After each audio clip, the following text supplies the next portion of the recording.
12వ అధ్యాయము 4, 5 వచనాలు ఒక్కసారి చూడండి. గత వారములో ఆ శిశువు ఎవరై ఉన్నారు అనే దాని మీద మనము కొంత ధ్యానించాము. ఆ శిశువు యేసుక్రీస్తే అనే భావము అనేకులు కలిగి ఉన్నందున అనేకులు పుస్తకాల జ్ఞానముతోటి పరుగులు పెడుతూ ఉండి వ్రాసిన వారిలో కొందరు మానవ జ్ఞానాన్ని జొప్పించినందున ఈ మనుష్య జ్ఞానము మాట నేర్పుతో నింపబడి చివరకు అది మానవ జ్ఞానం అవుతుంది. మనమైతే దేవుని ఆత్మ వలననే తెలుసుకుంటూ ఉన్నాం. ప్రతి పదము, ప్రతి సందేహము, నేను ఈ గ్రూపులో నా నంబర్ను కూడా ఉంచి ఉన్నాను. నిగూఢమైన ఏ సందేహమైనను అడుగుటకు వెనకాడవలసిన అవసరము లేదు. కనుక ప్రియ దైవజనమా, ఇదిగో నీవు జాగ్రత్తగా గమనించినప్పుడు ఆ శిశువు ఎవరు, ఆ శిశువు ఎవరు, ఆ శిశువు ఎవరు? ఇంకొక సహోదరి, ఆ శిశువు పరిశుద్ధాత్మ దేవుడు. కానీ పరిశుద్ధాత్మ దేవుడు అనడానికి కారణం కాదు. కారణం పరిశుద్ధాత్మ దేవుడు శత్రువుని మనలో ఉండి జయింపచేయువాడు. పరిశుద్ధాత్మ దేవుడు స్త్రీ కనినటువంటి శిశువు కాదు. ఆయనకు మరి ఒక బిరుదు ఉంది. ఆ పేరు మెల్కీసెదెకు. షాలేము రాజు, తల్లి తండ్రి లేనివాడు. అంటే దేవుని ఆత్మ ఆయన. మనలో ఎవరైనా ఆ పరిశుద్ధాత్ముడుని ఆమె ఆమె ఆమె అని సంబోధించడం వీలు లేదు. అది ఎలాగా వచ్చింది, తాకింది, ఆయన మీదకొచ్చింది, వచ్చింది అంటే ఆమె అని నువ్వు గుర్తించావని. తొందరపాటుగైనా పరిశుద్ధాత్మ దేవుడిని దేవతని చెయ్యడానికి వీలు లేదు. మనము చెప్పేటప్పుడు పొరపాటునైనా దేవుని విషయంలో బహుమెలకువగలిగే చెప్పాలి. ఆ ఆత్మ వచ్చింది, వచ్చింది అనే పదము రావడం వీలు లేదు. ప్రియ దైవజనమా, ఎవరైనాను అలా మాట్లాడి వారిన కానీ ఆ విధముగా వినున్నప్పుడు కానీ రెక్టిఫై అవర్ సెల్ఫ్. ప్రభువు నామమును బట్టి నేను వేడుకుంటూ 2 చేతులు జోడిస్తూ ఉన్నాను. ఆ పదము రానియకండి. ఆత్మ కుమ్మరించబడటము, కొన్ని పదాలు రావచ్చు. ఈ దేవుని పేరు పలకటానికి ఇశ్రాయేలు జడిసి ఆయనకున్న ఆ సర్వనామ పదాలనే ఉపయోగించారు. నిస్సి, షమ్మ, ఈరే ఇలా పలుకుతూ వచ్చారు. ఆయన పేరు పలకడానికి కూడా వ్యర్థముగా పలికిన వాణిని నేను నిర్దోషిగా ఎంచనని పలుకుతూ ఉన్నాడు. కనుక పరిశుద్ధాత్మ దేవుని విషయములో ఆయన తల్లిదండ్రులు లేనివాడు. కారణం ఆయనే. యోహాను 4:34 ఆయనే ఆత్మ. తండ్రి ఆత్మ. ఆయన తండ్రి లోపల ఉన్న ఆత్మ. కుమారుడు మాత్రము యేసుక్రీస్తుగా ఆయన నోటి మాటను తీసుకుని వచ్చాడు, మనకు పరిచయం చేశాడు. ఇప్పుడు చూడండి, 12వ అధ్యాయము 4, 5 వచనాలలో పరిశుద్ధాత్ముడు కాడు ఈ శిశువని ఈ విషయాలను బట్టి గుర్తిస్తూ ఉన్నాం. అటువైపు ఇంతకు మునుపు ఇదిగో యేసుక్రీస్తు కూడా కాడు. ఎందుకు యేసయ్య కాడు అనేది కూడా కొన్ని మాటలు ధ్యానించాము. ఇప్పుడు లేఖనాన్ని ఒక్కసారి చదవండి. 4-5 వచనాలను చదవండి. దానితో ఒక ఆకాశ నక్షత్రములో 3 భాగముని ఇచ్చి వాటిని భూమి మీద పడవేసెను. ఒక్క నిమిషం ఆగండి, నేను కూడా మీతో కలిసి మాట్లాడతాను. దాని తోక ఆకాశ నక్షత్రములలో 3 భాగమును ఈడ్చి నేల మీద పడవేసినప్పుడు మనము 2 అంశాలను ఇక్కడ గమనించాము. ఆకాశ నక్షత్రములు అన్నప్పుడు పరలోక సంబంధమైన అంశమును, దేవుని దూతలు ఫాలిన్ ఏంజల్స్ ఒక భాగము చూస్తూ ఉన్నాము. దేవుని సన్నిధిలో పరమండలములో ఉన్న ఆ దూతలు పడిపోయిన వారు ఒక సమూహాన్ని చూస్తూ ఉన్నాము. 2వ నక్షత్రాలు ఎవరు అంటే భూమి మీద దేవుని ప్రజలై ఉండి ఎందరూ అనేకులను మార్చువారై ఉన్నారో, అనేకుల కొరకు దేవుని సేవకులై ఉన్నారు, పరిచారకులై ఉన్నారు, వారట ఆకాశమందు తేజరిల్లు నక్షత్రాలని ప్రకటన 12వ అధ్యాయము 3వ వచనములో తెలియచేస్తూ ఉన్నాడు.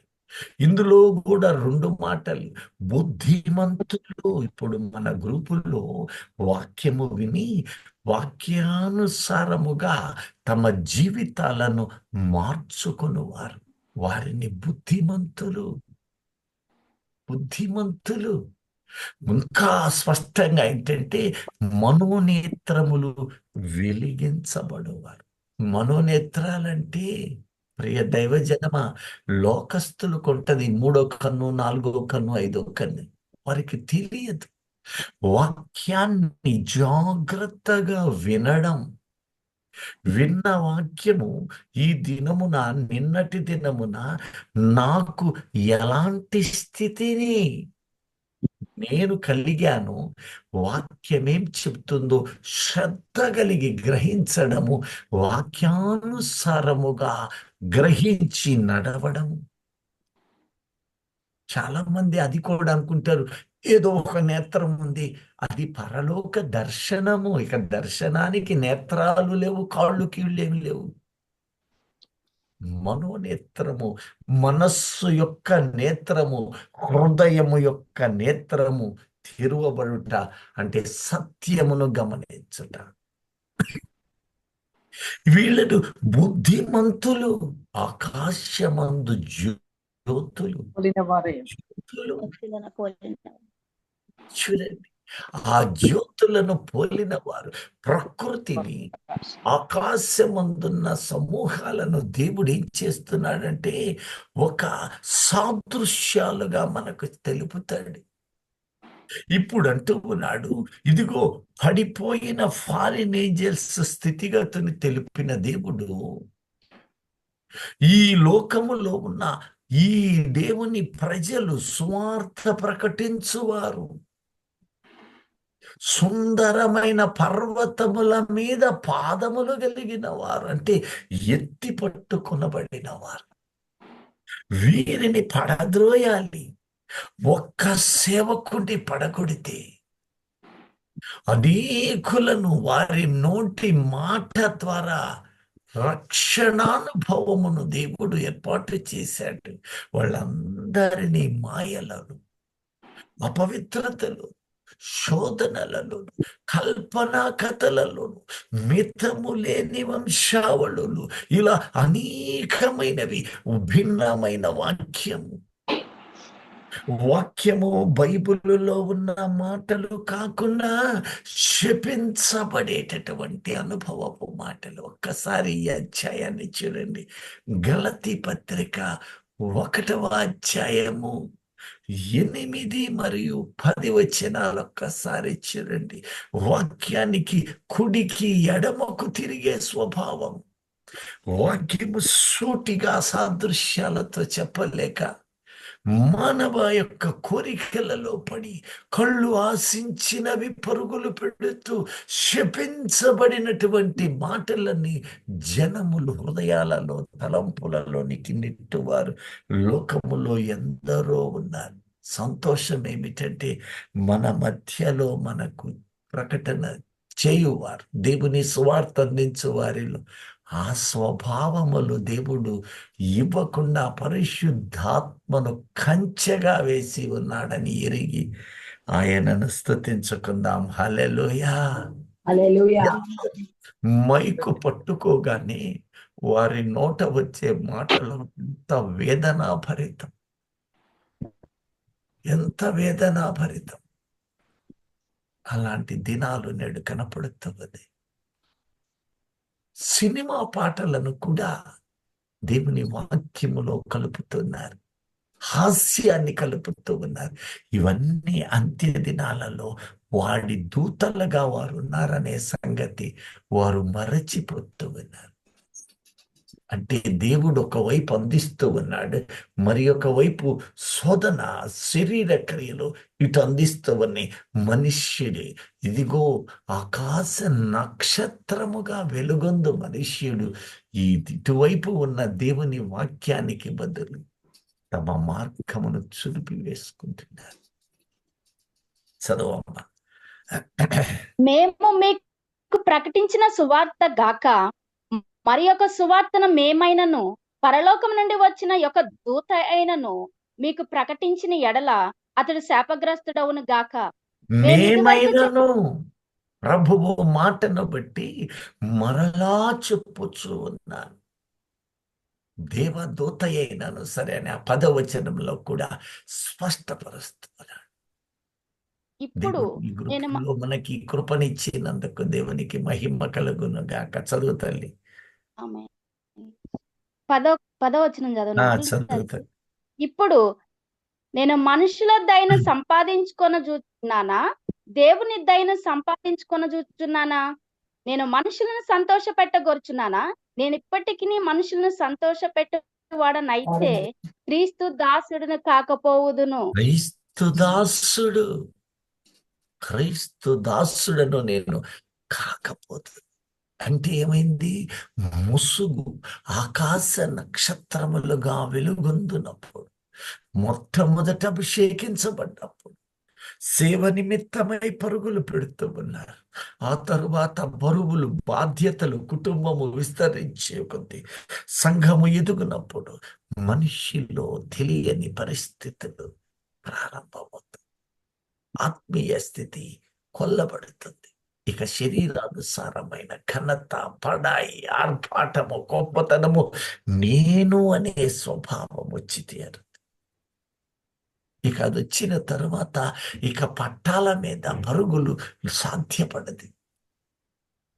వారు ఎరుగకనే, త్రోవ తప్పామని గుర్తించకనే తమ జ్ఞానాన్ని వెతుకువారు. అహం, గర్వం, కక్ష అనేకం ప్రవేశిస్తున్నాయి. వీరు ఆకాశ నక్షత్రములలో ఉన్నవారే కానీ వారు వెలుగొందుతున్నామనుకుంటున్నారు, పడిపోతూ ఉన్నారు. లోకం అంత భయంకరంగా ఉంది నేడు. ఎక్కడ చూసినా వాదాలు, ప్రతివాదాలు, అతివాదాలు. ఈ సమయములు ఇందాక సేవకు దైవజనుల ద్వారా చెప్పబడిన మాట, మారు మనస్సు కలిగిన వారికి సమయము సమీపము, కాలము సంపూర్ణము. ఈ రోజున రాకడ దినాలలో నీవున్నావు. ఏ క్షణమో అన్న రీతిలో ఉన్నది. మనము ప్రకటన గ్రంథాన్ని నెమరవేస్తూ కాలమాన పరిస్థితులను మనము గ్రహించాలి. ఈ ప్రకటనలో ఉన్న భాగ్యమదే జరిగినవి, జరుగుతున్నవి, జరగబోయే వాటిని గుర్తించడం. ప్రియ దైవజనమ్మ, నేను నెలల క్రితమే మీకు గోజాడుతూ తెలియచేశాను. భయంకరమైన దినాలు. ఇది హమాసుతో ఆగదు. పెరిగి పెరిగి చిలికి చిలికి గాలివానగా మార్చబడుతుంది.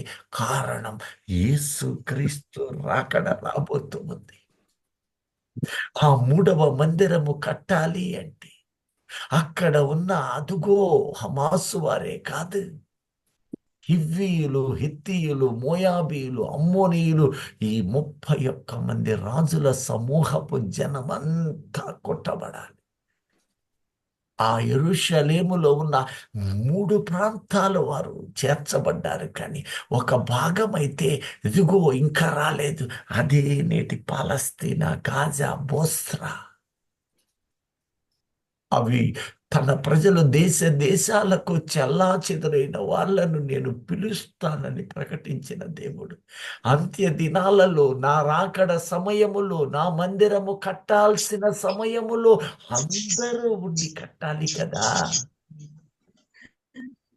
కాబట్టి ఆ దిన సముదాయము సకాలములో నేను ఈల వేసి పిలుస్తానన్న దేవుడు నేటి దినాలను మనకు జ్ఞాపకం చేస్తూ ఉన్నాడు.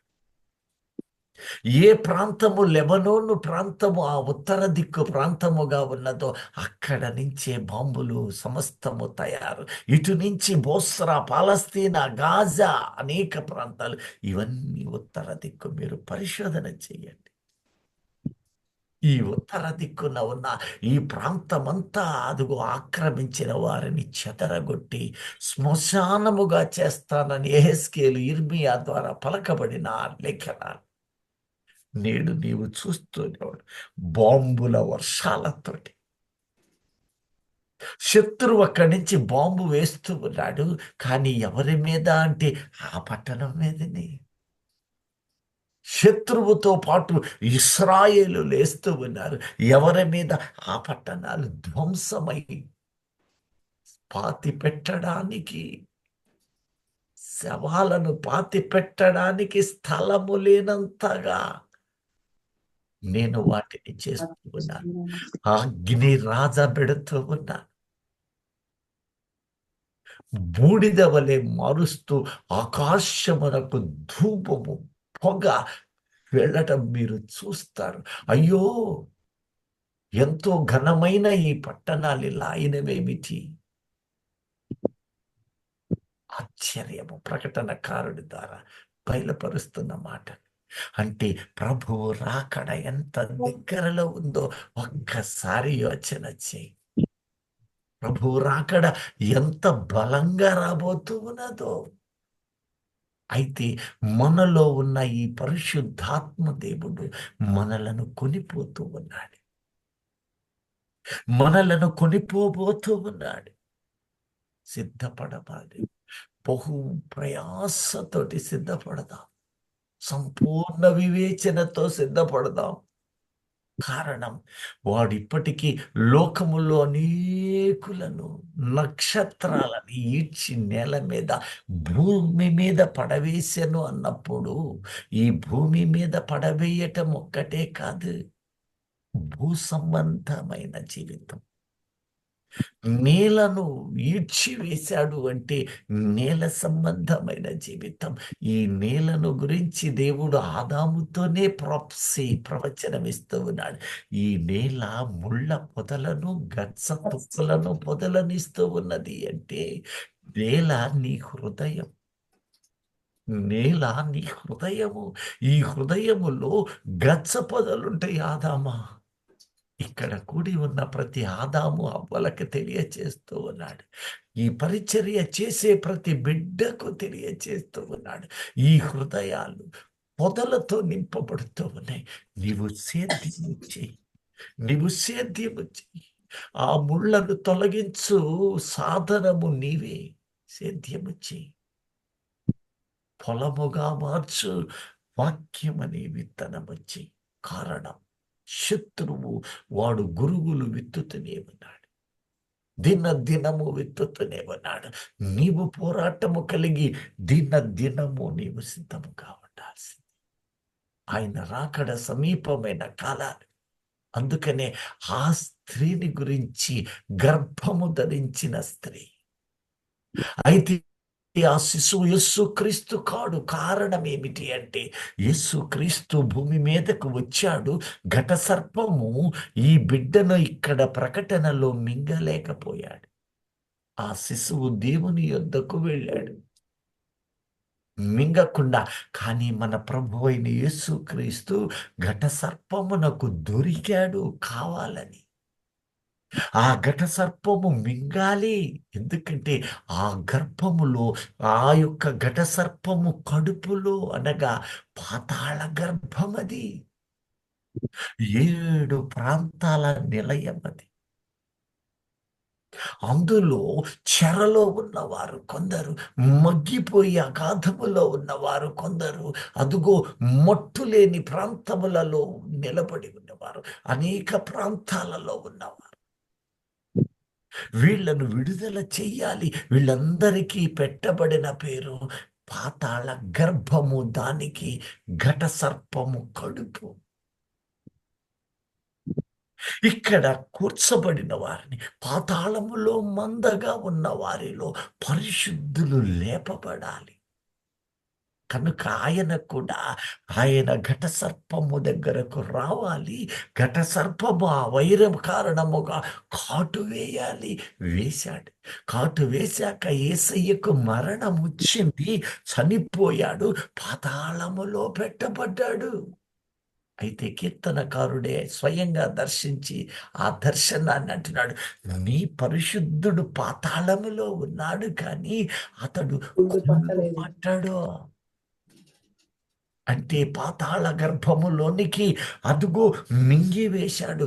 వాడు అనుకుంటూ ఉన్నాడు, నేను యేసుని మింగివేశాను, ఇక రాజ్యములు నావి అని. కానీ వాడికి తెలియని అంశం ఏమిటి అంటే, ఇదిగో అందుకు నిమిత్తమై హెబ్రీ 2:14 అన్నాడు కదా, అందు నిమిత్తమై ఆ పిల్లలు రక్తమాంసములు కలిగిన వారు, నేల నుండి తీయబడిన వారు, వారందరినీ నేలలో ఉన్న ఈ ఘట సర్పము వారి మీద పాకి వారిని మింగివేశాడు. కనుక నేను ఏ రీతిగా మరణాన్ని నేను సృజించానో, ఏ రీతిగా మరణం అనే పదము పలుకుట ద్వారా మరణము పాపమును బానిసగా చేసి దురాశ గర్భమును ధరించి ఇవన్నీ మరణాన్ని కంటే మరణము పొందిన వారు పాతాళములోనికి వెళుతూ ఉన్నారు. ఇప్పుడు నేను పెట్టిన క్రమము, మరణ శాసనము రాసిన నేను మరణము పొందుట ఖచ్చితము. కనుక ఆ బిడ్డలు రక్తమాంసములు పొందినందున ఆయన కూడా భూమి మీదకు మన పోలికను పొంది దాసుని స్వరూపము ధరించాడు. పాతాళ గర్భములోనికి వెళ్ళి మరణించిన వెంటనే అనేకులను లేపి ఉన్నాడు. 3వ దినమున మహాబలముతో, ఎంత బలమంటే పర్వతములు బ్రద్దలైనంత భూమి గజగజ వణికింది. కారణం, భూమి లోపల ఉన్న పరిశుద్ధులు 100,000,000,000 మంది, కోట్ల మంది అయి ఉండవచ్చు. ఒక్కసారి వాళ్ళందరినీ భూమి యొక్క పునాదులు బ్రద్దలు చేసి బయటకు తీసుకుని వెళ్ళినప్పుడు, 3వ ఆకాశము దగ్గర పెట్టినప్పుడు, అదుగో భూమి బ్రద్దలాయను. దేవునికి స్తోత్రం కలుగునుగాక. అవసరంగా ఉన్న వాళ్ళు దేవునికి బ్రద్దలు చేసి, భూమి నెరియలు విడిచినంతగా బ్రద్దలు చేసి అక్కడ ఉన్న వారిని తీసుకుని వెళ్ళాడు. అంటే యేసుక్రీస్తు అదుగో క్రూర మృగము లేక ఘట సర్పానికి దొరికి ఉన్నాడనే ఆధారాలు మనకు ఇక అనేకమున్నాయి. ఇప్పుడు ఆ శిశువు మరి ఎవరయ్యా అని నీవు చూసినప్పుడు, ఇదిగో పరిశుద్ధాత్మ దేవుడు కానే కాడు. ఇక కొంతమంది ఇశ్రాయేలు అంటూ ఉన్నారు, కానీ ఇశ్రాయేలీయులకు, శరీర సంబంధ ఇశ్రాయేలుకు ఇంకా ముసుగు ఉన్నది. నాశనకరమైన హేయ వస్తువు పెట్టిన తరువాత, విగ్రహమునకు బలులను ఏర్పాటు చేసి పంది రక్తమును నైవేద్యము పెట్టిన తరువాత, అప్పుడే వారికి వివేచన కలుగుతుంది. అనగా వారి నేత్రములు తెరవబడతాయి, సత్యమును వారు అప్పుడు గుర్తిస్తారు. మరి ఈ మగ శిశువు ఎవరు? సమస్త జనమును, ఇప్పుడు చదువమ్మా, సమస్త జనమును ఇనుపదండముతో ఇనుప ఏలనై ఉన్న దండముతో ఏలనై ఉన్న ఒక మగ శిశువుని ఆమె కనగా శిశువు ఆమె శిశువుని దేవుని యొద్దకును దేవుని యొద్దకు కొనిపోబడి, ఆయన ఆయన సింహాసముని యొద్దకును ఆయన కొనిపోబడెను సింహాసనము యొద్దకు కొనిపోబడి. కొనిపోబడెను. ఎవరు ఈ శిశువు అన్నప్పుడు ప్రకటన గ్రంథము 2వ అధ్యాయము చూడండి, 26, 27 వచనాలు బహు స్పష్టమైన రీతిలో మనము జాగ్రత్తగా మెలకువ కలిగి ధ్యానించుకుందాం. నేను నా తండ్రి వలన అధికారము పొందినట్టు జయించుచు అంతము వరకు నా క్రియలు జాగ్రత్తగా చేయువానికి జనుల మీద అధికారము ఇచ్చెదను. అతడు ఇనుప దండముతో వారిని ఏలును. వారు వారు చాలు. కుమ్మరి వాని చూడండి, జయించువాడెవడో ఉన్నాడు. ఇదిగో ఇక్కడ మనకున్నారు. కొద్ది అటు ఇటు ఇప్పుడు 70 మంది దాకా వచ్చారే, 66, 67. వీరిలో అందరూ అని అనడములా జయించువారు, జయ జీవితముతో సాగువారు.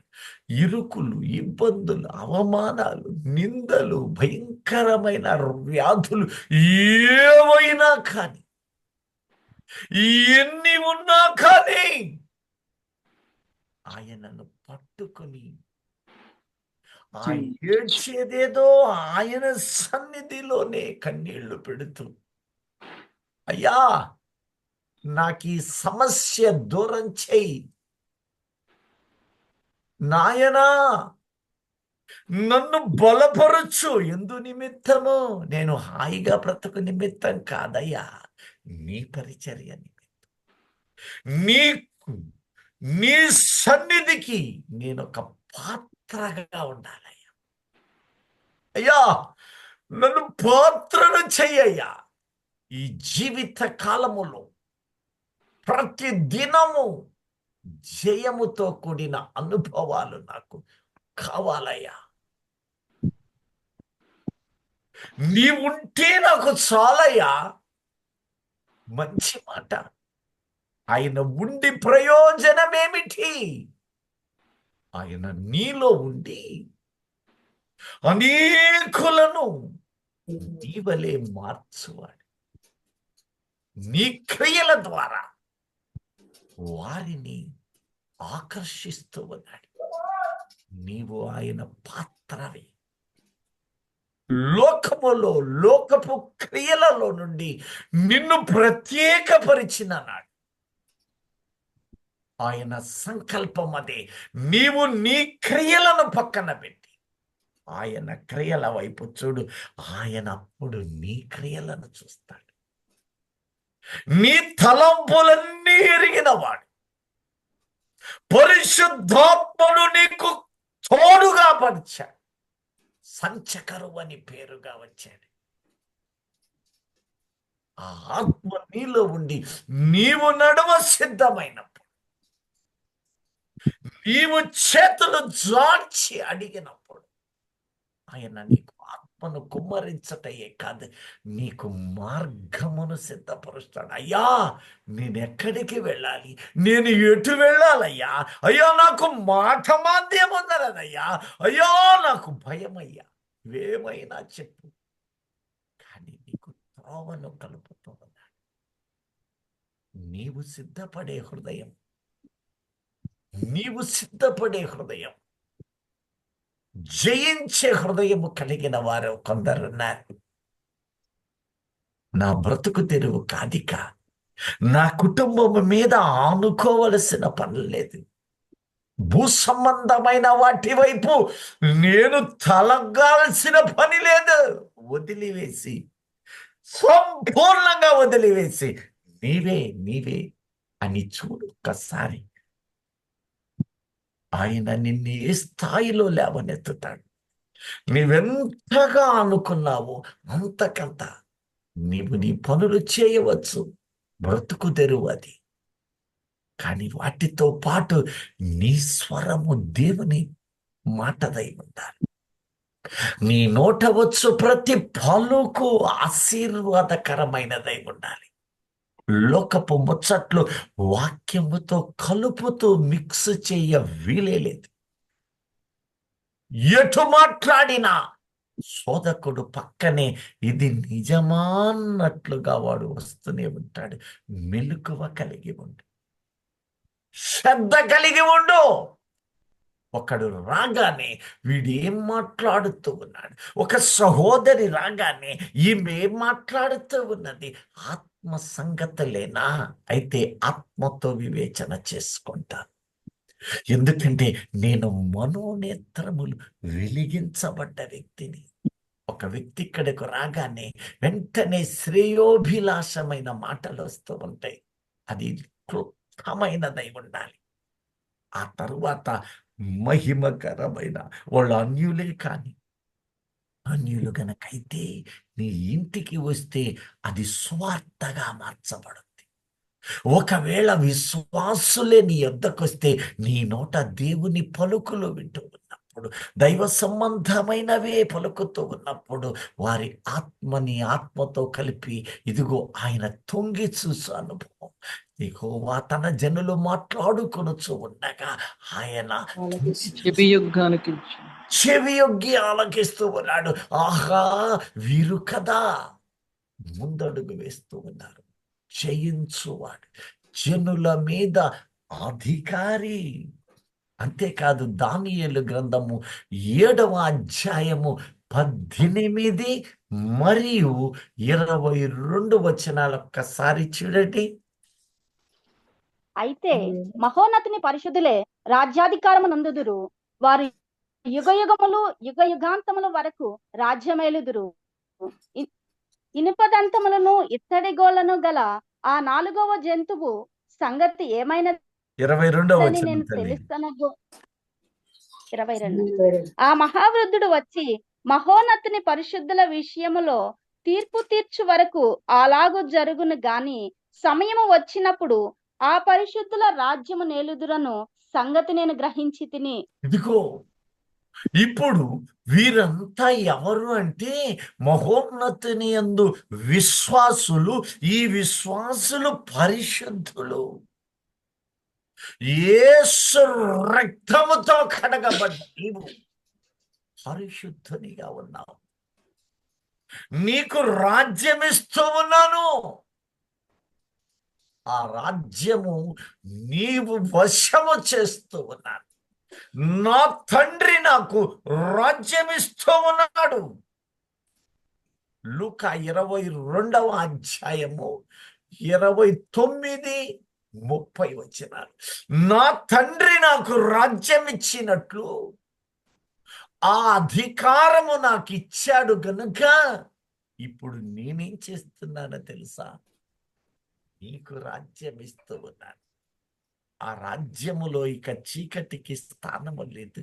ఆ హృదయములో చీకటికి స్థానము లేదు. నీవు జయించువాడవు ప్రస్తుతానికి. ఆ తరువాత నేనివ్వబోయే బహుమానము బహు బలమైనది. ఆ బలము వైపు, ఆ రాజ్యము వైపు నీవు ఏమి పొందబోతూ ఉన్నావు?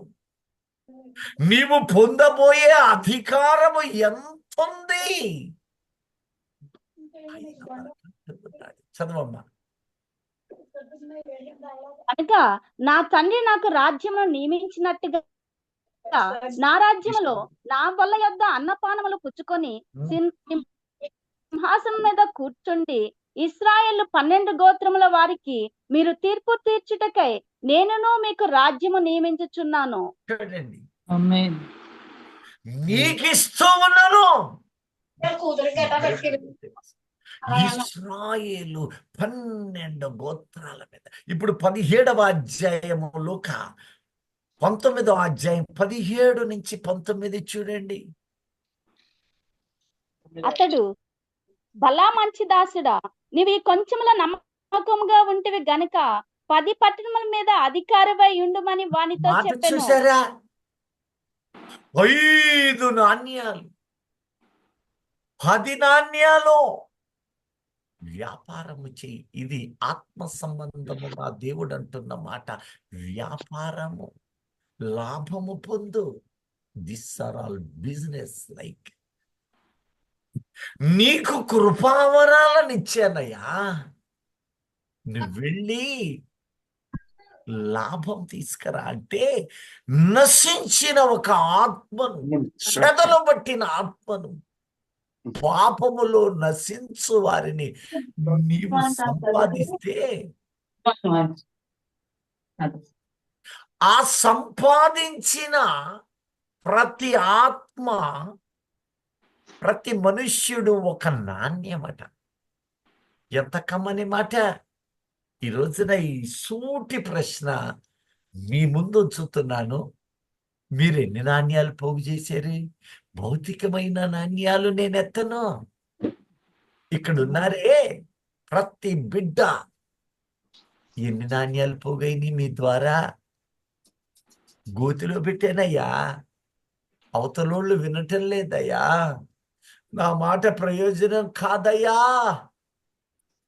సమయము, కాలము, సందర్భము దేవుడు ఏర్పాటు చేయడానికి ఆయన సిద్ధమే. కానీ ఆయన కాడి మోయడానికి నువ్వు సిద్ధముగా ఉన్నావా? ఎంత కాలము వ్యర్థం చేశావు?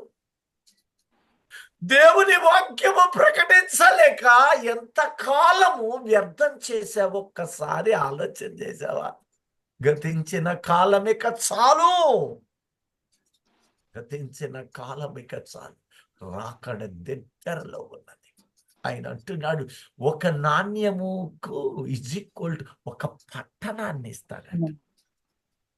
ఒక్కసారి ఊహించండి, నీ ఇల్లు దాటి బయటకు వస్తే నీవు వారికి పొరుగు వ్యక్తిగా ఉన్నావే.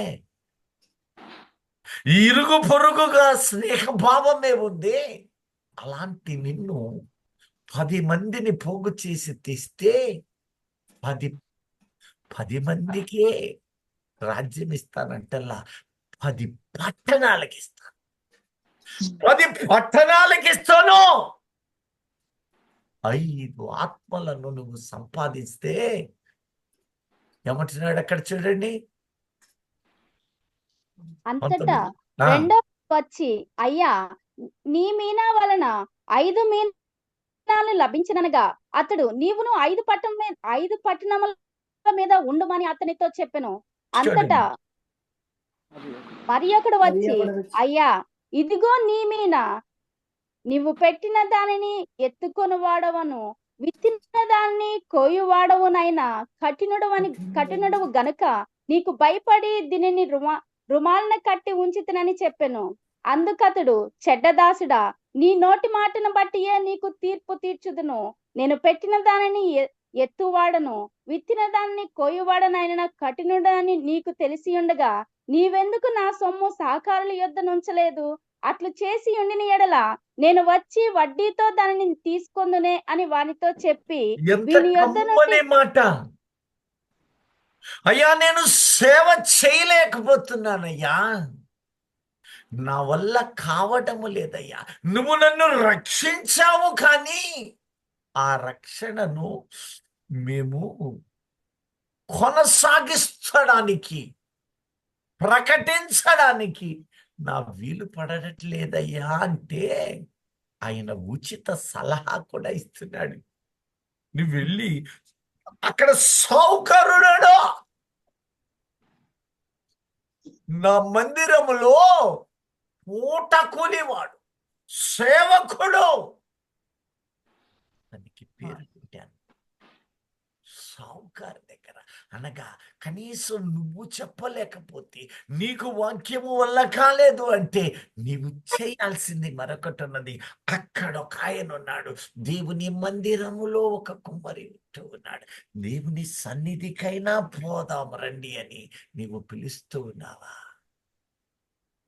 అదే యేసయ్య అంటున్నాడు, కనీసం ఆ రీతిగా ఉంటే అక్కడైనా ఫలము దొరికేది తనకి. నీ కళ్ళ ముందే వాడు పతనమవుతూ నువ్వు చూస్తూ కూడా నీవు కనికర హృదయము నీలో లేకపోయింది, దయాదృష్టి నీలో రాలేకపోయింది.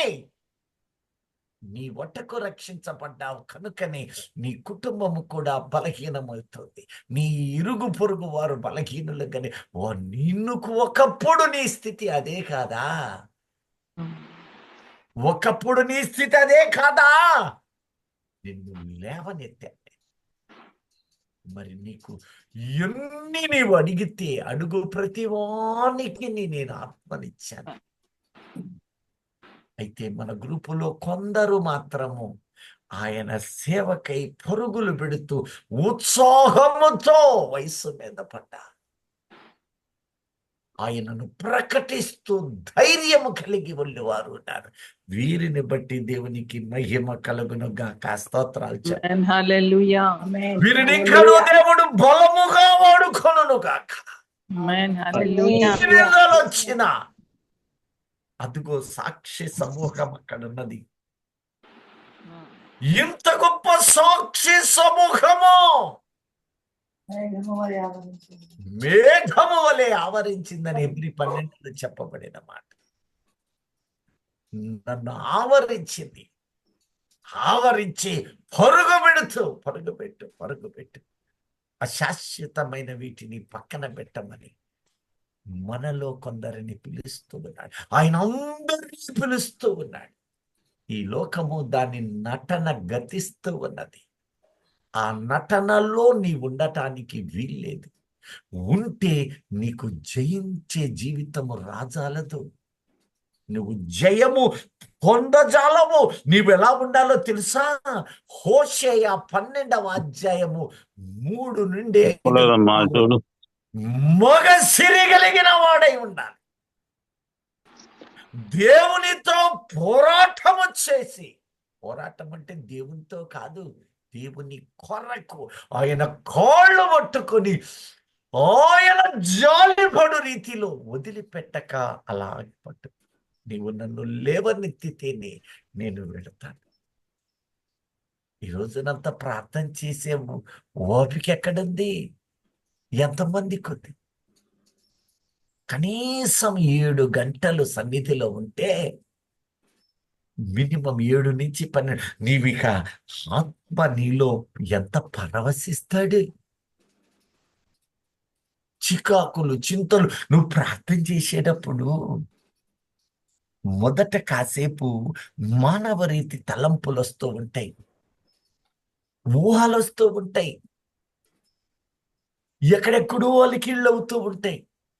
తర్వాత పట్టుదల కలిగి ఆయన్ని స్తుతిస్తూ వెళ్ళిపోతే అప్పుడు భయాలు వస్తుంటాయి, బెదుర్లు వస్తుంటాయి, ఏవేవో జ్ఞాపకాలు వస్తూ ఉంటాయి. అది కూడా దాటి పౌరుషం కలిగి వెళుతూ ఉన్నప్పుడు అప్పుడు బెదిరింపులు వస్తాయి. నువ్వు ప్రార్థన చేయద్దా? ఆ తరువాత అది కూడా నువ్వు తట్టుకొని సహించి ముందుకేస్తే నీ ప్రార్థనలు ఏమవుద్దో తెలుసా? వాడొస్తాడు, శత్రువు వస్తాడు. ఎందుకంటే ఆ స్థాయి ప్రార్థన నీలోనికి వచ్చినప్పుడు అన్ని గంటలు కూర్చొని ప్రార్థించే, ధ్యానించే, నెమరు వేసే అనుభవాలలో ఆయన సన్నిధిలో ఉన్నప్పుడు ఇక వాడికి తెలుసు ఇతగాడికి దేవుడు అభిషేకం ఇచ్చాడు, ఇప్పుడు నిలబడుతూ ఉన్నాడు. మగ సిరి కలిగిన వ్యక్తిగా ఆయన నిలబడుతూ ఉన్నారు. కనుక ఈ మెరుపు, ఈ వెలుగు, ఈ అగ్ని నా దగ్గరున్న వాళ్ళని లాక్కొని పోవడం, మాయ చేసి నేను దేవుని ప్రజలను లాక్కొని వచ్చాను, నేను పాపముల్లో, లోకముల్లో ముంచాను. ఇప్పుడు దేవుడు అదుగో మొగసిరి కలిగిన వారిని లేపుతున్నాడు, పోరాటము చేసే వ్యక్తులను లేపుతూ ఉన్నాడు. దేవుని పనికై సమస్తము విడుచువారిగా వారు సిద్ధపడ్డవారు కనుక ఇప్పుడు వాళ్ళు నా గ్రూపు, నా మందలోనికి వచ్చి వాళ్ళను కాజేస్తాడని అప్పుడు వాడికి సెగతగలదు. వాడు నిన్ను, నీ కుటుంబంలో వారిని బలహీనపరచ ప్రయత్నం చేస్తాడు. నీతిమంతుడు 7 సార్లు పడ్డా నీతిమంతుడే కనుక తిరిగి లేపుతాడు. సాతాను ఎన్ని దెబ్బలైనా కొట్టని, ఎంత గాయమైనా కానీ లేవనెత్తాడు. ఎందుకంటే ఆ అనుభవాలు ఆ పడిపోతూ లేవలేని వారికి కూడా కలగాలి. నా దేవుడు నన్ను ఇలా లేపినవాడు మిమ్ములను లేపుతాడు. ఇంతకంటే భయంకరమైన స్థితి నీవు పొందావా అని అడుగు సందర్భం లేదు. కనుక నిబ్బరము కలుగు, ధైర్యము కలుగు, ప్రాణమున్నంత వరకు ఆయననే ప్రకటించు. అదుగో అట్టి వారిని వాడు బెదిరించడానికి చూస్తాడు. కానీ ఆ బెదిరింపుకు వీరు ఆ స్థాయికి వచ్చిన వారు కొందరు ప్రలోభపడతారేమో, కానీ ధనాశలలో పేరు ప్రఖ్యాత ఘనతల్లో పడతారు. అట్టిది కలుగు సమయం చూసి దేవుడు కూడా ఆ సందర్భంలో ఒక పరీక్ష ద్వారా, ముళ్ళు ద్వారా అలా ఆపుతాడు. మరింత హెచ్చింపు, విశేషమైన కృప కుమ్మరించబడినందున ఆ శ్రమకు ఆయన అనుమతించవచ్చునేమో, కానీ మహిమ పాదు. పరిశుద్ధాత్ముడు విడువడు. కారణం, ఈ వ్యక్తులు మహిమలో ఉంటారు. ఆ తరువాత ఏం జరుగుతుందో తెలుసా? శత్రువు ఆ దినాన ఓడిపోతూ ఉంటాడు. శత్రువు ఆ దినాన నీవు మోకరిల్లినప్పుడు ఆ దినము విజయం అనేది. జయించొచ్చు అంటే, విశ్వాసి జయించొచ్చు అంటే దినము గెలవడమే. శత్రువుకు అవకాశము ఇవ్వకపోవడం ఒకటి. రెండవది, ఆ ఉన్న అవకాశమంతా ప్రభువును ఆత్మలో నింపుకో. ఇక అప్పుడు నీవు ప్రార్థన చేస్తూ ఉంటే అప్పుడు కలిగేవే దర్శనాలు. నిర్మలమైన కాంతిలో, తేజస్సులో కలుగుతాయి. మరి నీవు ఆ రీతిగా ఉన్నావా? ఆలోచన చెయ్యి. అలా కాని నాడు నీకు కలిగే కలలు, స్వప్నాలు మాయా స్వరూపాలు. ఆ తేజస్సు నీ మీద కుమ్మరించబడ్డప్పుడు నీ హృదయము గంతులో పరవశము. అప్పుడు వచ్చే భాషలో ఆ భాష వర్ణనాతీతం. గంటల కొద్దీ ఆయన సన్నిధిలో కూర్చొని కొంత స్తుతులు. మొదట ఒప్పందం చేసి పాపాలను ఒప్పుకున్న నీవు ఇక స్తుతులు చెల్లిస్తూ ఉంటే అవర్స్ టుగెదర్ అవర్స్, నిర్మలమైన కాంతిలో, తేజస్సులో నీకు జరగబోయేది, జరిగింది, జరుగుతున్నది మొత్తము పరిశుద్ధాత్మ దేవుడు బయలుపరుస్తాడు. గంభీరంగా కాసేపు ప్రార్థన చేసి అలసిపోయి నిద్రపోయే స్థితికి ఉంటారు. ఎప్పుడెప్పుడు లేద్దామా, ఎప్పుడెప్పుడు ఆయన సన్నిధి వెతుకుదామా. కాళ్ళు కీళ్ళు నొప్పులు పుడితే మళ్ళా కాసేపు అటు ఇటు నిలిచి మరలా వచ్చి మొగసిరిగలిగిన జీవితం. చేతులెత్తి ప్రార్థన చేస్తూ ఉండగానే, వాక్యము ప్రకటిస్తూ ఉండగానే చీకటి అంధకార శక్తులు పారిపోతుంది. ప్రమాణమైన వెలుగు, నిర్మలమైన వెలుగును సొదకడికి ఆ వెలుగును చూడలేడు. ఆ స్వప్నాలు వస్తున్నాయా? ఆ దర్శనాలు వస్తున్నాయా? అవి రావాలి అంటే నీవు మగసిరి కలిగిన జీవితంతో ఉండాలి. అలా లేకుంటే ఏదో వచ్చింది ఏదో పోతటి. ఆ జీవితంలో కొన్ని సందర్భాలలో గోధుమలకు మధ్యలో గురుగులుగా వాడు నాటాడు. నీవు గోధుమ వంటి జీవితములతో వెతుకుతున్నావా? ఆ పంటను కోయాలా?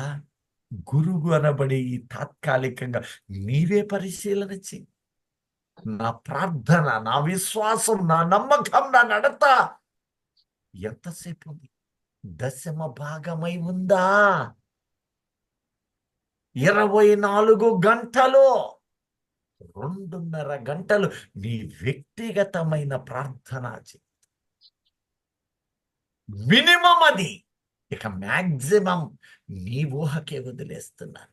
నీవు దేవునిని చూడాలి, దేవునితో మాట్లాడాలి అంటే దేవుడు ఉచితముగా కాదు, ఆత్మనిచ్చాడు. ఆ ప్రయాస నీది, ఆ ప్రయాస నీది.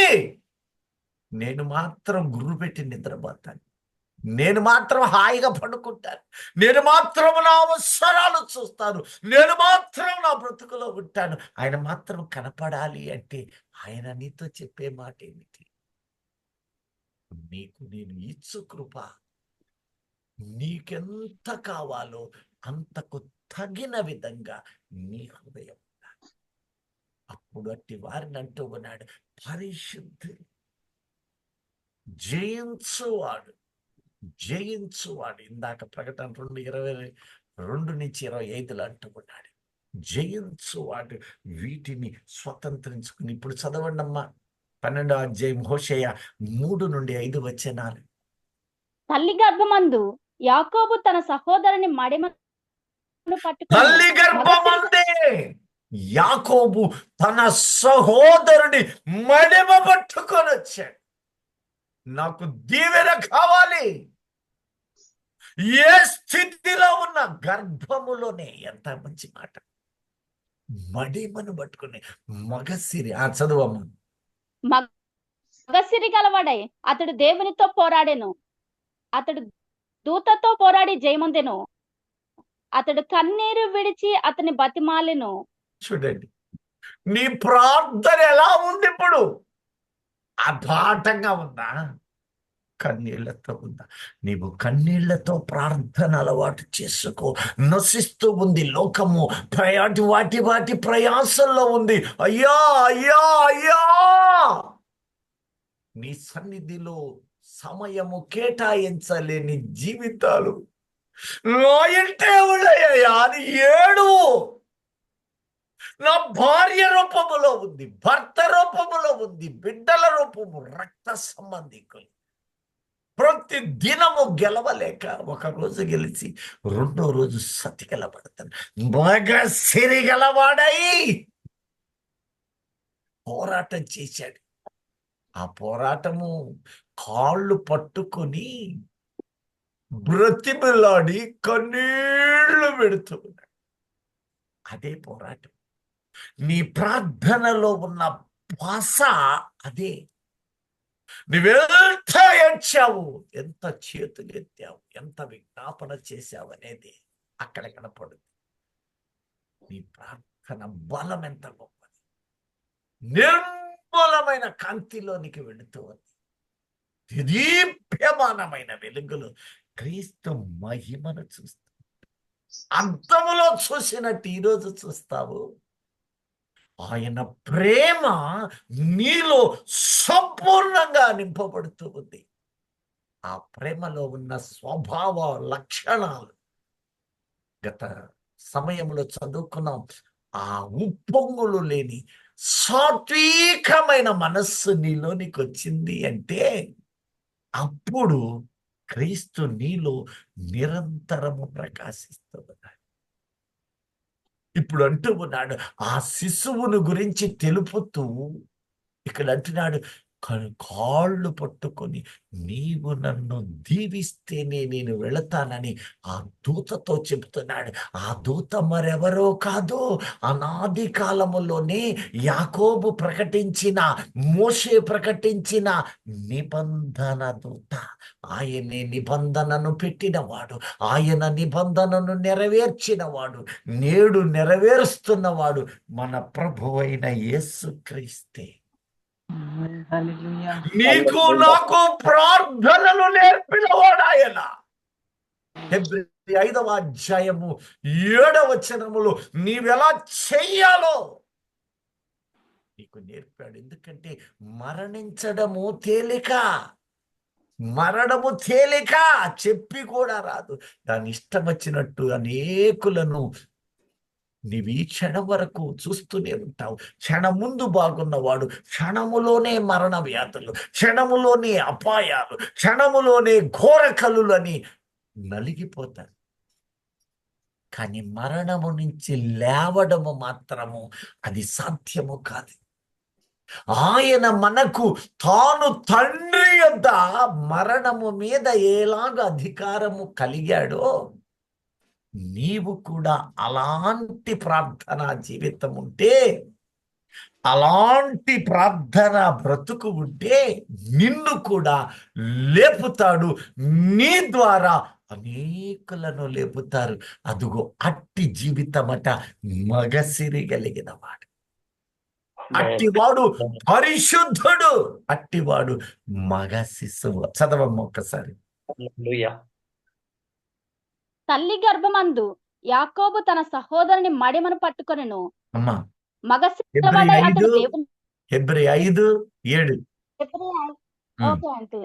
శరీరధారి ఉన్న దినములలో మహారోదనముతోను కన్నీళ్లతోను తన్ను మరణము నుండి రక్షింపగల వానికి ప్రార్థనలను యాచనలను సమర్పించి భయభక్తులు కలిగి ఉన్నందున ఆయన అంగీకరింపబడెను.